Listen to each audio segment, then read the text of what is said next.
Report رضا اکرم بھمبر ضلعی head quarter Bhimber میں استحکام تحریک آزادی کشمیر و امن کشمیر ریلی سینکڑوں افراد کی شرکت۔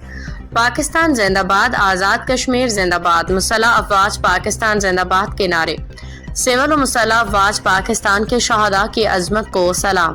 مقبوضہ کشمیر کی آزادی کی دعائیں۔ ریاست آزاد کشمیر کی ترقی، خوشحالی، فلاح، تعمیر و ترقی کا عزم۔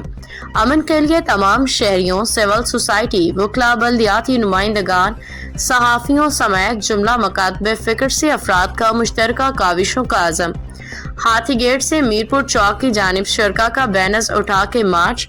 امن کا پیغام۔ چیئرمین ضلع کونسل چودھری محمد یوسف، سابق ممبر ضلع کونسل چودھری محمد یوسف درائیاں، سابق چیئرمین ضلع زکوٰۃ صوفی مسعود اسلم، چودھری سلیمان یونس و دیگر نمائندین نے ریلی کی قیادت کی۔